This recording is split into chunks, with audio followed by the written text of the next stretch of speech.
1986 $100 നിന്നായിരുന്നു Warren Buffett തൻ്റെ investing career start ചെയ്തത്.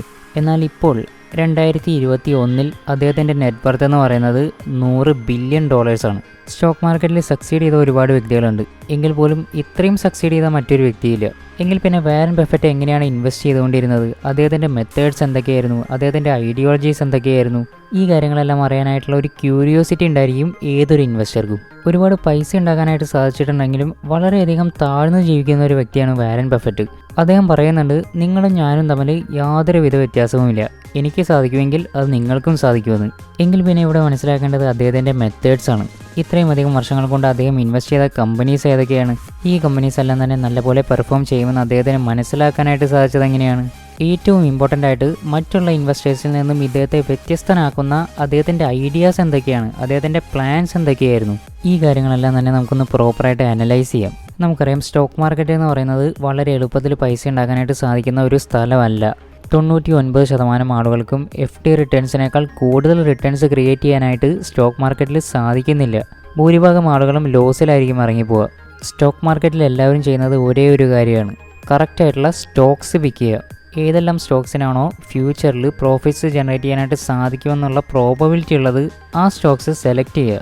വാരൻ ബഫറ്റ് എന്നുള്ള വ്യക്തി ഒരു പ്രൊഫഷണൽ ഇൻവെസ്റ്ററാണ്. ഒരു പ്രൊഫഷണൽ ഇൻവെസ്റ്റർ എങ്ങനെയാണ് സ്റ്റോക്സ് പിക്ക് ചെയ്യുന്നതെന്ന് അറിയുന്നതിന് മുൻപ് ഒരു ബിഗിനർ ഇൻവെസ്റ്റർ അതല്ലെങ്കിൽ ഒരു സാധാരണ ഇൻവെസ്റ്റർ ഈ ഒരു പ്രോസസ്സ്, അതായത് സ്റ്റോക്സ് പിക്ക് ചെയ്യുന്ന ഈ ഒരു പ്രോസസ്സ് എങ്ങനെയാണ് ചെയ്യുന്നതെന്ന് അറിയണം. സ്റ്റോക്ക് മാർക്കറ്റിൽ ഒരു കമ്പനിയുടെ ഷെയറിൻ്റെ പ്രൈസിന് ഒരുപാട് ഫ്ലക്ച്വേഷൻസ് ഉണ്ടായിരിക്കും, അതായത് അത് മുകളിലോട്ടും താഴോട്ടും ഒരുപാട് വന്നുകൊണ്ടിരിക്കും. ഇതിനെയാണ് ആ ഒരു സ്റ്റോക്ക് വോളറ്റൈൽ ആണെന്ന് പറയാം. ഈ വോളറ്റിലിറ്റി ഒരുപാട് ആളുകൾക്കും ഇഷ്ടമുള്ള ഒരു കാര്യമല്ല. സ്റ്റോക്ക് മുകളിലോട്ട് പോകുന്ന സമയത്ത് കൂടുതൽ എക്സൈറ്റഡ് ആവുകയും സ്റ്റോക്ക് താഴോട്ട് വരുന്ന സമയത്ത് ഒരു ആങ്സൈറ്റി ഉണ്ടാവുകയും ചെയ്യും. അതുകൊണ്ട് തന്നെ ഈ വോളറ്റിലിറ്റി ഒഴിവാക്കാനായിട്ട് ഭൂരിഭാഗം ആളുകളും ശ്രമിക്കും. ഈ വോളറ്റിലിറ്റി എങ്ങനെയാണ് ഒഴിവാക്കാനായിട്ട് സാധിക്കുക? ഈ വോളറ്റിലിറ്റിയെ ഒഴിവാക്കാനായിട്ട് ആളുകൾ ചെയ്യുന്നത് വളരെയധികം പോപ്പുലർ ആയിട്ടുള്ളൊരു ടെക്നിക്കാണ്. സ്റ്റോക്സിനെ ഡൈവേഴ്സിഫൈ ചെയ്യുക. ഡൈവേഴ്സിഫിക്കേഷൻ എന്ന് പറഞ്ഞാൽ എന്താ? തങ്ങളുടെ കയ്യിലുള്ള പൈസയെ ഒരുപാട് സ്റ്റോക്സിലായിട്ട് ഡിവൈഡ് ചെയ്തിടുക. ഫോർ എക്സാമ്പിൾ, ഒരാളുടെ കയ്യിൽ 10 ലക്ഷം രൂപയുണ്ട്. ഈ 10 ലക്ഷം രൂപയും ഒരാൾ ഒരൊറ്റ സ്റ്റോക്കിൽ ഇൻവെസ്റ്റ് ചെയ്യുകയാണെങ്കിൽ എന്താ സംഭവിക്കുക? ആ സ്റ്റോക്കിന് ഒരുപക്ഷെ ഉയർച്ച ഉണ്ടാവാം, അതല്ലെങ്കിൽ ഒരുപക്ഷെ താഴോട്ട് വന്ന് ആ ഒരു കമ്പനി ബാങ്ക്രപ്റ്റ് ആയേക്കാം. ഇങ്ങനെ ബാങ്ക്രപ്റ്റ് ആവുന്ന സമയത്ത് അയാളുടെ കയ്യിലുള്ള 10 ലക്ഷം രൂപ കംപ്ലീറ്റ് ആയിട്ടും വാനിഷ് ആവും. അതേസമയം ആ കമ്പനി ഡെവലപ്പ് ആവുന്ന സമയത്ത് ആ കമ്പനിയുടെ ഷെയർ പ്രൈസും കൂടും. ആ ഒരു സിനാരിയോയിൽ അദ്ദേഹത്തിന് നല്ലൊരു റിട്ടേൺ പ്രതീക്ഷിക്കാനും സാധിക്കും. ഇങ്ങനെ അദ്ദേഹം ആ ഒരു 10 ലക്ഷം എടുത്ത് മുഴുവനായിട്ടും ഒരൊറ്റ സ്റ്റോക്കിൽ ഇൻവെസ്റ്റ് ചെയ്യുന്ന സമയത്ത് ആ സ്റ്റോക്കിൽ ഒരുപാട് ഫ്ലക്ച്വേഷൻസ് ഉണ്ടായിരിക്കും. അതായത് ആ ഷെയർ പ്രൈസ് കൂടിയും കുറഞ്ഞിരിക്കും. ഇങ്ങനെ കൂടുന്ന സമയത്തും അതുപോലെ തന്നെ കുറയുന്ന സമയത്തും അദ്ദേഹത്തിൻ്റെ പോർട്ട്ഫോളിയോയിൽ വലിയ മാറ്റങ്ങളായിരിക്കും ഉണ്ടാവുക. അതായത് അദ്ദേഹത്തിൻ്റെ പോർട്ട്ഫോളിയോ ഒരുപാട് വോളറ്റൈലായിരിക്കും. മിക്കവാറും സമയങ്ങളിലും സ്റ്റോക്ക് പ്രൈസ് ഒരുപാട് കുറയുന്ന സമയത്ത് അദ്ദേഹം ഒരു പാനിക് മോഡിലോട്ട് പോകും. അതുകൊണ്ട് തന്നെ 10 ലക്ഷം മുഴുവനായിട്ടും നഷ്ടപ്പെടാതിരിക്കാനായിട്ട് അദ്ദേഹം ആ ഒരു സ്റ്റോക്ക് സെല്ല് ചെയ്യും, നഷ്ടത്തിൽ തന്നെ. അതുകൊണ്ട് തന്നെ ഈ ഒരു പ്രോസസ്സ് ഒഴിവാക്കേണ്ടത് വളരെയധികം അത്യാവശ്യമാണ്. അതിനുവേണ്ടി അദ്ദേഹത്തിന് എന്താണ് ചെയ്യാനായിട്ട് സാധിക്കുക? അദ്ദേഹത്തിൻ്റെ കയ്യിൽ 10 ലക്ഷം രൂപയുണ്ട്. ഈ 10 ലക്ഷവും ഒരു സ്റ്റോക്കിൽ ഇൻവെസ്റ്റ് ചെയ്യുന്നതിന് പകരം പല സ്റ്റോക്കിലായിട്ട് ഡിവൈഡ് ചെയ്തിടുക. അതായത് ഡൈവേഴ്സിഫൈഡ് പോർട്ട്ഫോളിയോ ക്രിയേറ്റ് ചെയ്യുക. ഇത്തരത്തിലൊരു ഡൈവേഴ്സിഫൈഡ് പോർട്ട്ഫോളിയോ ക്രിയേറ്റ് ചെയ്യുന്ന സമയത്ത് എന്താണ് അഡ്വാൻറ്റേജ്?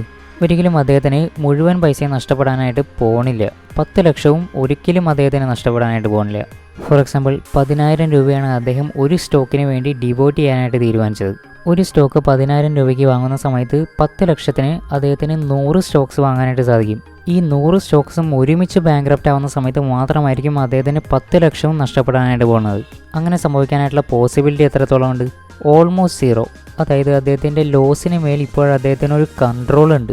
ഒരു ലിമിറ്റിനപ്പുറത്തേക്ക് അദ്ദേഹത്തിന് ലോസ് ഉണ്ടാവാനായിട്ട് പോകണില്ല. അതേസമയം ഇവിടെ മനസ്സിലാക്കേണ്ട മറ്റൊരു കാര്യം കൂടിയുണ്ട്.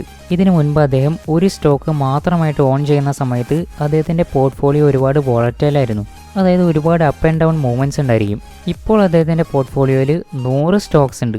ഇപ്പോൾ അദ്ദേഹത്തിൻ്റെ പോർട്ട്ഫോളിയോ വളരെ കുറവ് വോളറ്റൈലായിരിക്കും. എക്സാമ്പിളായിട്ട് പറയുകയാണെങ്കിൽ അദ്ദേഹത്തിൻ്റെ പോർട്ട്ഫോളിയോയിൽ ഇപ്പോൾ 100 കമ്പനീസ് ഉണ്ട്. ഈ 100 കമ്പനീസിൽ ഒരു കമ്പനി കംപ്ലീറ്റ് ആയിട്ടും ബാങ്ക്രപ്റ്റ് ആയി. അന്നേരം അദ്ദേഹത്തിന് എത്രത്തോളം ലോസ് ഉണ്ടായിരിക്കും? 1% ലോസ് ആയിരിക്കും അദ്ദേഹത്തിന് ഉണ്ടാവുക. ആദ്യത്തെ സിനാരിയോയിൽ അത് 100% അതേസമയം ഒരു കമ്പനി ബാങ്ക്രപ്റ്റ് ആവുന്ന സമയത്ത് അദ്ദേഹത്തിൻ്റെ മറ്റുള്ള കമ്പനീസ് എല്ലാം തന്നെ മോശമല്ലാതെ പെർഫോം ചെയ്യുന്ന സമയത്ത് അത് അദ്ദേഹത്തിൻ്റെ പോർട്ട്ഫോളിയോയെ ഒരിക്കലും എഫക്റ്റ് ചെയ്യാനേ പോകുന്നില്ല. എന്ന് വെച്ചാൽ വലിയ മൂവ്മെൻറ്റ്സ് അദ്ദേഹത്തിൻ്റെ പോർട്ട്ഫോളിയോയിൽ കാണാനായിട്ട് സാധിക്കില്ല. ആ ഒരു സിറ്റുവേഷനിൽ അദ്ദേഹത്തിൻ്റെ പോർട്ട്ഫോളിയോ വളരെ കുറവ് വോളറ്റൈലായിരിക്കും. അതായത് അദ്ദേഹത്തിൻ്റെ പോർട്ട്ഫോളിയോ വളരെ ചെറിയ രീതിയിലായിരിക്കും മുകളിലോട്ടും താഴോട്ടും നീങ്ങുക. അദ്ദേഹത്തിൻ്റെ റിസ്ക് വളരെയധികം മിനിമൈസ്ഡുമാണ്. അതുകൊണ്ട് തന്നെ ലോങ് ടൈമിൽ അദ്ദേഹത്തിന് പ്രോഫിറ്റ്സ് ജനറേറ്റ് ചെയ്യാനായിട്ട് സാധിക്കുമെന്നുള്ള കാര്യം ഓൾമോസ്റ്റ് ഉറപ്പുള്ളതാണ്. ഇതിനെയാണ് ഒരു ഡൈവേഴ്സിഫൈഡ് പോർട്ട്ഫോളിയോ എന്ന് പറയാം. വളരെ ഈസി ആയിട്ട് സക്സസ്ഫുൾ ആയിട്ട് തന്നെ ഇത് ആർക്കും ചെയ്യാനായിട്ട് സാധിക്കും. ഇതെല്ലാവരും ചെയ്യേണ്ട ഒരു കാര്യവുമാണ്. ഒരുപാട് സക്സസ്ഫുള്ളായ ഇൻവെസ്റ്റേഴ്സും ടീച്ചേഴ്സും ബുക്ക് റൈറ്റേഴ്സും എല്ലാം തന്നെ പറയുന്ന കാര്യമാണ് നമ്മുടെ പോർട്ട്ഫോളിയോ ഡൈവേഴ്സിഫൈ ചെയ്യുക എന്നുള്ളത്. അൾട്ടിമേറ്റ്ലി നമ്മുടെ റിസ്ക് മാനേജ് ചെയ്യലാണ് നമ്മൾ ആദ്യം തന്നെ ചെയ്യേണ്ടത്. ഇതുപോലുള്ള മെത്തേഡുകളിലൂടെ റിസ്ക് മാനേജ്മെൻറ്റ് പോസിബിൾ ആണ് നമ്മുടെ സ്റ്റോക്സിന് മേൽ. സ്റ്റോക്സ് ഡൈവേഴ്സിഫൈ ചെയ്യുക, ഈ ഡൈവേഴ്സിഫിക്കേഷൻ്റെ കൂടെ തന്നെ ഹെഡ്ജിങ് കൂടി ചെയ്യുകയാണെങ്കിൽ ഒന്നുകൂടി സേഫ്റ്റി എൻഷുർ ചെയ്യാനായിട്ട് സാധിക്കും. ഈ ഹെഡ്ജിങ് എന്താണെന്ന് മറ്റൊരു വീഡിയോയിൽ പറയാം. ഇപ്പോൾ നമുക്ക് ഡൈവേഴ്സിഫിക്കേഷനിൽ ഫോക്കസ് ചെയ്യാം. ഇപ്പോൾ നമുക്ക് മനസ്സിലായി നമ്മുടെ പോർട്ട്ഫോളിയോ എല്ലായ്പ്പോഴും ഡൈവേഴ്സിഫൈഡ് ആയിരിക്കണമെന്ന്. ഇങ്ങനെ നമ്മുടെ പോർട്ട്ഫോളിയോ ഡൈവേഴ്സിഫൈ ചെയ്യുന്ന സമയത്ത് നമുക്ക് ഒരുപാട് റിസ്ക് മാനേജ് ചെയ്യാനും സാധിക്കും. ഇനി നമുക്ക് വാരൻ ബഫറ്റിൻ്റെ കാര്യം എടുക്കാം.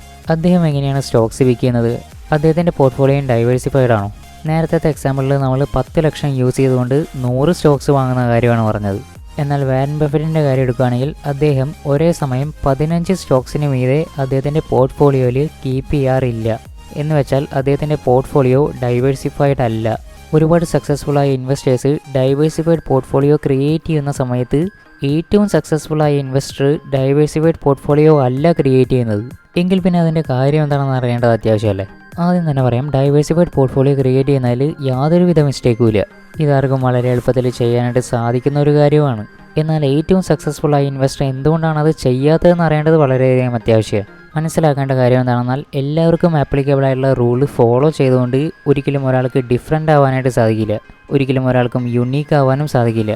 യുണീക്നെസ് ക്രിയേറ്റ് ചെയ്യാനായിട്ട് അയാൾ മറ്റെന്തെങ്കിലും ഡിഫറെൻ്റ് ആയിട്ട് ചെയ്തിട്ടുണ്ടാവും. ആ ഒരു കാര്യമായിരിക്കും അയാളെ മറ്റുള്ളവരിൽ നിന്നും വ്യത്യസ്തനാകുന്നതും. അതല്ലായിരുന്നെങ്കിൽ ഒരേ റൂള് തന്നെ ഫോളോ ചെയ്തുകൊണ്ട് എല്ലാവർക്കും ഒരേ സമയം സക്സസ്ഫുൾ ആവാനായിട്ട് സാധിക്കുമായിരുന്നു. എന്നാൽ അങ്ങനെ ഒരിക്കലും സംഭവിക്കുന്നില്ല. സക്സസ്ഫുൾ ആവാനായിട്ട് ആളുകൾ എന്തെങ്കിലും ക്രേസി ഐഡിയാസ് ഫോളോ ചെയ്തിട്ടുണ്ടാവും. വാരൻ ബഫറ്റ് സ്റ്റോക്ക് മാർക്കറ്റിനെ അല്ല അസസ് ചെയ്യുക, പകരം ആ ബിസിനസ്സിനെ ആയിരിക്കും. സ്റ്റോക്ക് മാർക്കറ്റിൽ ഒരുപാട് ഇൻഡിക്കേറ്റേഴ്സ് ഉണ്ട്. Price action, moving average, RSI തുടങ്ങി.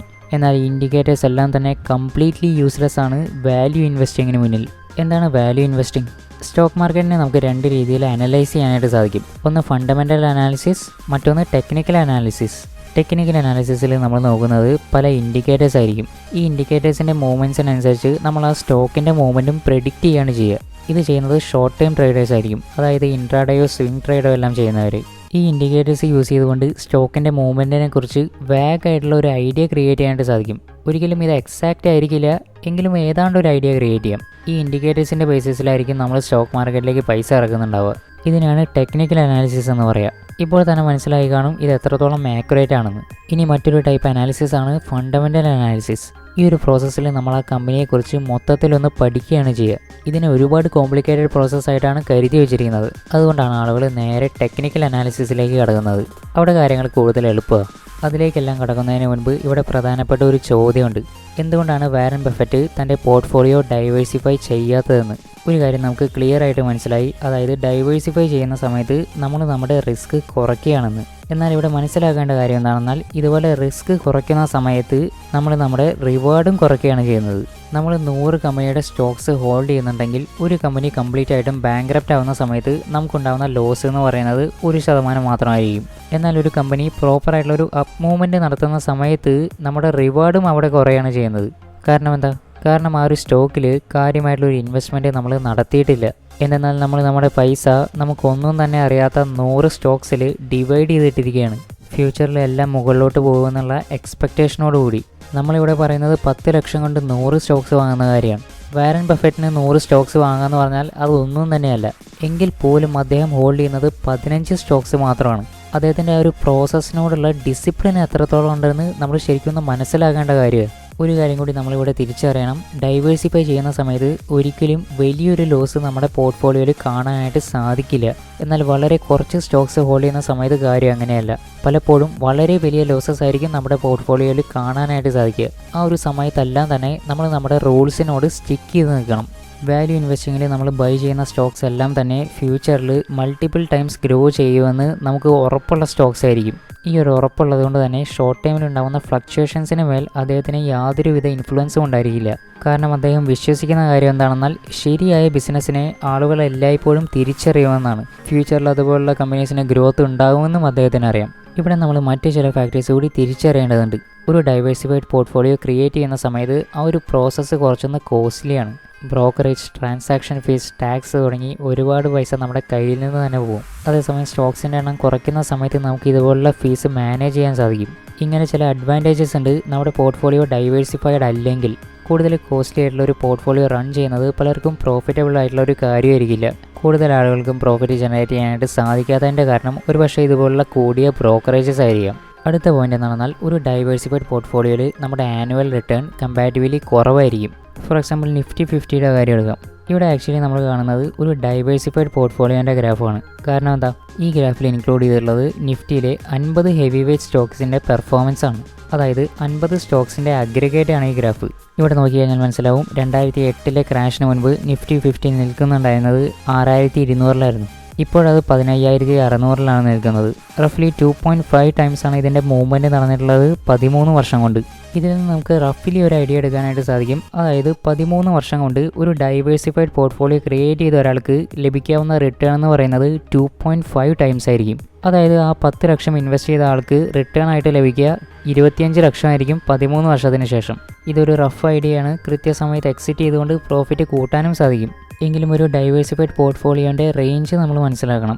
അതേസമയം അദ്ദേഹം ആ 10 ലക്ഷം ഇൻവെസ്റ്റ് ചെയ്യുന്നത് അദ്ദേഹത്തിന് ശരിക്കും നല്ലപോലെ അറിയാവുന്ന ഏതെങ്കിലും 2 കമ്പനീസിലാണെങ്കിലോ, അങ്ങനെയെങ്കിൽ അദ്ദേഹം ക്യാപ്ചർ ചെയ്തിരിക്കുന്നത് ഒരു മൾട്ടി ബാഗർ സ്റ്റോക്സ് ആയിരിക്കും. മൾട്ടിപ്പിൾ ടൈംസ് അതിൻ്റെ മൂവ്മെൻറ്റ് നടന്നിട്ടും ഉണ്ടാവും. വാരൻ ബഫറ്റ് ഇൻവെസ്റ്റ് ചെയ്ത കൊക്കക്കോള 21 വർഷം കൊണ്ട് 15 ഇരട്ടിയാണ് മൂവ്മെൻറ്റ്സ് ഉണ്ടായിട്ടുള്ളത്. ഇതൊരു മൾട്ടി ബാഗർ സ്റ്റോക്ക് ആയിരുന്നു. അദ്ദേഹത്തിന് ഇതിൻ്റെ ഷെയർസ് വിൽക്കാനേ താല്പര്യമില്ല. ഇതാണ് വാരൻ ബഫറ്റ് ചെയ്തത്. ഇതാണ് വ്യത്യാസം വാല്യൂ ഇൻവെസ്റ്റിങ്ങും ഒരു ഡൈവേഴ്സിഫൈഡ് പോർട്ട്ഫോളിയോയും തമ്മിൽ. ഇതിനർത്ഥം ഡൈവേഴ്സിഫൈഡ് പോർട്ട്ഫോളിയോസ് ക്രിയേറ്റ് ചെയ്യരുത് എന്നല്ല. ഒരുപാട് ഇൻവെസ്റ്റേഴ്സ് ഡൈവേഴ്സിഫൈഡ് പോർട്ട്ഫോളിയോസ് ക്രിയേറ്റ് ചെയ്തിട്ടുമുണ്ട്, അതിൽ നിന്ന് പ്രോഫിറ്റ്സ് ജനറേറ്റ് ചെയ്തിട്ടുമുണ്ട്. എന്നാൽ പ്രോപ്പറായിട്ടുള്ള സമയത്ത് നമുക്ക് എൻ്റർ ചെയ്യാനും അതുപോലെ തന്നെ എക്സിറ്റ് ചെയ്യാനും അറിയണമെന്ന് മാത്രം. വാരൻ ബഫറ്റിൻ്റെ അഭിപ്രായത്തിൽ നമ്മൾ നമ്മുടെ പോർട്ട്ഫോളിയോയിൽ കുറച്ച് സ്റ്റോക്സ് മാത്രം കീപ്പ് ചെയ്യുന്ന സമയത്ത് നമ്മൾ റിസ്ക് റെഡ്യൂസ് ചെയ്യുകയാണ് ചെയ്യുന്നതെന്നാണ് പറയുന്നത്. അതെങ്ങനെയാണ് പോസിബിൾ ആവുക? അതിന് കാരണം എന്താണെന്നാൽ അദ്ദേഹം 15 സ്റ്റോക്സ് കീപ്പ് ചെയ്യുന്നുണ്ടെങ്കിൽ ഈ 15 സ്റ്റോക്സിനെയും അദ്ദേഹത്തിന് പ്രോപ്പറായിട്ട് അറിയാവുന്ന സ്റ്റോക്സുകളായിരിക്കും. ഫ്യൂച്ചറിൽ ഇതിന് നല്ല മൂവ്മെൻറ്റ്സ് ഉണ്ടാകുമെന്ന് അദ്ദേഹത്തിന് ഉറപ്പും ഉണ്ടായിരിക്കും. ഏതെങ്കിലും ഒരു സ്റ്റോക്ക് 10 വർഷത്തേക്ക് ഹോൾഡ് ചെയ്യാനായിട്ടുള്ള ഉദ്ദേശം നമുക്കില്ല എങ്കിൽ 10 മിനിറ്റ് പോലും ആ സ്റ്റോക്ക് ഹോൾഡ് ചെയ്യരുത് എന്നാണ് അദ്ദേഹം പറയുന്നത്. ഇതുപോലുള്ള മൈൻഡ് സെറ്റ് യൂസ് ചെയ്തുകൊണ്ടാണ് അദ്ദേഹം സ്റ്റോക്സിൽ ഇൻവെസ്റ്റ് ചെയ്യുന്നതും പ്രോഫിറ്റ്സ് ജനറേറ്റ് ചെയ്യുന്നതും. ഒരാൾ 100 സ്റ്റോക്സ് ഹോൾഡ് ചെയ്യുന്ന സമയത്ത് അദ്ദേഹത്തിന് ആ 100 സ്റ്റോക്സിനെയും കുറിച്ച് തീർച്ചയായിട്ടും അറിവില്ലായിരിക്കും. അദ്ദേഹം ആ 100 സ്റ്റോക്സിനെ ഹോൾഡ് ചെയ്യുന്നത് അദ്ദേഹത്തിൻ്റെ റിസ്ക് മിനിമൈസ് ചെയ്യാനായിട്ട് മാത്രമാണ്. ഇത് റിസ്ക് മിനിമൈസ് ചെയ്യാനായിട്ടുള്ള ഒരു മാർഗ്ഗമാണ്. എന്നാൽ ഇവിടെ പ്രശ്നം എന്താണെന്നാൽ ഇവിടെ റിട്ടേൺസ് നമുക്ക് കുറവായിരിക്കും. വാല്യൂ ഇൻവെസ്റ്റിങ്ങിൽ നമ്മൾ എങ്ങനെയാണ് റിസ്ക് മിനിമൈസ് ചെയ്യുന്നത്? ഇവിടെ നമ്മൾ നമ്മുടെ റിസ്ക് മിനിമൈസ് ചെയ്യുന്നത് നമ്മുടെ നോളജ് യൂസ് ചെയ്തുകൊണ്ടാണ്. ഈ ഒരൊറ്റ രീതിയിൽ മാത്രമേ നമുക്ക് റിസ്കിനെ ഇൻ്റലിജൻ്റ്ലി ഡിഫൈൻ ചെയ്യാനായിട്ട് സാധിക്കൂ എന്നാണ് വാരൻ ബഫറ്റ് പറയുന്നത്. നമുക്ക് ഏതെങ്കിലും ഒരു കാര്യത്തെക്കുറിച്ച് എത്രത്തോളം നോളജ് ഗെയിൻ ചെയ്യാനായിട്ട് സാധിക്കുന്നുണ്ടോ അത്രയും തന്നെ നമുക്ക് റിസ്ക് മിനിമൈസ് ചെയ്യാനായിട്ടും സാധിക്കും. ഇതിനു വേണ്ടി നമ്മൾ യൂസ് ചെയ്യേണ്ടത് ഫണ്ടമെൻ്റൽ അനാലിസിസ് ആണ്. ഒരു സ്റ്റോക്കിനെ പ്രോപ്പറായിട്ട് അനലൈസ് ചെയ്യാനായിട്ട് സാധിക്കണം. അങ്ങനെ കറക്റ്റായിട്ടുള്ള സ്റ്റോക്സ് പിക്ക് ചെയ്യാനും സാധിക്കണം. എങ്കിൽ മാത്രമേ ബഫറ്റിൻ്റെ രീതിയിൽ നമുക്ക് ഇൻവെസ്റ്റ് ചെയ്യാനായിട്ട് സാധിക്കുള്ളൂ. വാരൻ ബഫറ്റ് സ്റ്റോക്ക് മാർക്കറ്റിൽ സക്സീഡ് ചെയ്തത് ഈ ഒരു സ്ട്രാറ്റജി മാത്രം യൂസ് ചെയ്തുകൊണ്ടല്ല. അതേസമയം അദ്ദേഹത്തിൻ്റെ പോർട്ട്ഫോളിയോയിലെ ഒരു കീ ഫാക്ടറാണിതെന്ന് മാത്രം. ഒരു സ്റ്റോക്കിനെ പ്രോപ്പറായിട്ട് ഫണ്ടമെൻ്റലി അനലൈസ് ചെയ്തുകൊണ്ട് ഒരു ഡിസിഷൻ എടുക്കണമെങ്കിൽ അതിന് ഒരുപാട് ഫാക്ടേഴ്സ് പിന്നെയും ഇൻവോൾവ് ആണ്. ഇതിനു വേണ്ടി കുറച്ച് ഫൈനാൻഷ്യൽ റേഷ്യോസിനെ കുറിച്ച് പറയേണ്ടതായിട്ടുണ്ട്. അതെല്ലാം തന്നെ ഇപ്പോൾ പറയുന്നില്ല. അദ്ദേഹത്തിൻ്റെ ഫിലോസഫി എന്താണെന്നാൽ നമ്മളൊരു പോർട്ട്ഫോളിയോ ക്രിയേറ്റ് ചെയ്യുന്ന സമയത്ത് ആ പോർട്ട്ഫോളിയോയ്ക്ക് നമുക്ക് മാക്സിമം റിട്ടേൺസ് പ്രൊവൈഡ് ചെയ്യാനായിട്ട് സാധിക്കണം. ഈ ഒരു കാരണം കൊണ്ടാണ് അദ്ദേഹം ഒരു ഡൈവേഴ്സിഫൈഡ് പോർട്ട്ഫോളിയോ ക്രിയേറ്റ് ചെയ്യാത്തത്. ഒരു ബിഗിനറെ വെച്ച് കൺസിഡർ ചെയ്യുന്ന സമയത്ത് ഒരു ഡൈവേഴ്സിഫൈഡ് പോർട്ട്ഫോളിയോ വളരെ നല്ലൊരു ചോയ്സാണ്. എന്നാൽ മനസ്സിലാക്കേണ്ട കാര്യം എന്താണെന്നാൽ ഒരു ഡൈവേഴ്സിഫൈഡ് പോർട്ട്ഫോളിയോയ്ക്ക് ഒരിക്കലും മാക്സിമം റിട്ടേൺസ് പ്രൊവൈഡ് ചെയ്യാനായിട്ട് സാധിക്കില്ല. ഒരുപാട് സേഫ്റ്റിയാണ് പ്രൊവൈഡ് ചെയ്യാനായിട്ട് സാധിക്കുക. ഇനി ഒരാൾക്ക് വാരൻ ബഫറ്റിനെ പോലെ ഗ്രോ ചെയ്യണമെങ്കിൽ അതിനുവേണ്ടി സേഫ് ആയിട്ടുള്ള ഒരു സ്ട്രാറ്റജി യൂസ് ചെയ്തുകൊണ്ടോ അതല്ലെങ്കിൽ എല്ലാവരും യൂസ് ചെയ്യുന്ന സ്ട്രാറ്റജി യൂസ് ചെയ്തുകൊണ്ടോ സാധിക്കില്ല. അതിനുവേണ്ടി നമ്മുടേതായ ഒരു യുണീക്ക് സ്റ്റൈൽ അത്യാവശ്യമാണ്. എപ്പോഴെല്ലാമാണോ നമ്മൾ നമ്മുടെ റിട്ടേൺസ് കൂടുതലായിട്ട് പ്രതീക്ഷിക്കുന്നത് അപ്പോഴെല്ലാം തന്നെ നമ്മുടെ റിസ്ക്കും വർദ്ധിക്കും. ഈ റിസ്കിനെ നമുക്ക് മിറ്റിഗേറ്റ് ചെയ്യാനായിട്ട് സാധിക്കുക നമ്മുടെ നോളജ് കൊണ്ടായിരിക്കും. എത്രത്തോളം അറിവ് നമുക്ക് ആ കമ്പനിയെക്കുറിച്ച് ഉണ്ടാവുന്നോ അത്രത്തോളം നമുക്ക് ബിലീഫ് ഉണ്ടായിരിക്കും ആ ഒരു കമ്പനിയുടെ മേലും നമ്മൾ ബൈ ചെയ്ത ആ സ്റ്റോക്കിന് മേലും. ഈ ബിലീഫായിരിക്കും ഷോർട്ട് ടൈമിൽ ആ കമ്പനിയിൽ ഒരുപാട് ഫ്ലക്ച്വേഷൻസ് ഉണ്ടാകുന്ന സമയത്ത്, കമ്പനിയുടെ മാർക്കറ്റ് പ്രൈസ് നെഗറ്റീവിലോട്ട് മൂവ് ചെയ്യുന്ന സമയത്തും ആ ഒരു ഷെയറിനോട് നമ്മൾ സ്റ്റിക്ക് ചെയ്ത് നിൽക്കാനായിട്ട് പ്രേരിപ്പിക്കുക. വാരൻ ബഫറ്റ് പറയുന്നുണ്ട്, സ്റ്റോക്ക് മാർക്കറ്റ് ഒരുപക്ഷെ ഒരു കമ്പനിയെ ഒരുപാട് ഇഗ്നോർ ചെയ്തേക്കാം. അതായത് അതിൻ്റെ പ്രൈസ് ഒരുപാട് വർഷത്തേക്ക് ഒരുപക്ഷെ താഴ്ന്നു തന്നെ നിന്നേക്കാം. എന്നാൽ പിന്നീട് ആ കമ്പനിയുടെ ആക്ച്വൽ വാല്യൂ ആളുകൾ മനസ്സിലാക്കി തുടങ്ങുന്ന സമയത്ത് സ്റ്റോക്ക് മാർക്കറ്റിന് ആ കമ്പനിയെ പിന്നീട് ഇഗ്നോർ ചെയ്യാനായിട്ട് സാധിക്കില്ല. അത് വളരുക തന്നെ ചെയ്യും. ഇതായിരുന്നു അദ്ദേഹത്തിൻ്റെ സ്റ്റോക്ക് മാർക്കറ്റ് പ്രിൻസിപ്പിൾസ്. ഈ പ്രിൻസിപ്പിൾസ് യൂസ് ചെയ്തുകൊണ്ടാണ് അദ്ദേഹം സ്റ്റോക്സ് പിക്ക് ചെയ്തിരുന്നതും. വളരെ കുറച്ച് സ്റ്റോക്സ് മാത്രമായിരുന്നു അദ്ദേഹം പിക്ക് ചെയ്തിരുന്നത്. എന്നാൽ അവയിലെല്ലാം തന്നെ അദ്ദേഹം ഹെവിലി ഇൻവെസ്റ്റഡ് ആണ്. ഒരിക്കലും അദ്ദേഹം ഡൈവേഴ്സിഫിക്കേഷൻ ശ്രമിച്ചിരുന്നില്ല. ഇങ്ങനെ തന്നെ അദ്ദേഹം തൻ്റെ നെറ്റ്വർത്ത് 100 ബില്യൺ കടത്തുകയും ചെയ്തു. ഇതിനൊരു ലെജൻഡറി അച്ചീവ്മെൻ്റ് ആയിട്ട് കണക്കാക്കാം. അതേസമയം അദ്ദേഹം ഒരു ഡൗൺ ടു എർത്ത് ആയിട്ടുള്ള ഒരു പേഴ്സണാണ്. ഏതൊരു സ്റ്റോക്ക് മാർക്കറ്റ് ഇൻവെസ്റ്റർക്കും പറ്റിയൊരു റോൾ മോഡൽ തന്നെയാണ് വാരൻ ബഫറ്റ്. കൂടുതൽ കാര്യങ്ങൾ മറ്റൊരു വീഡിയോയിൽ പറയാം. Take care.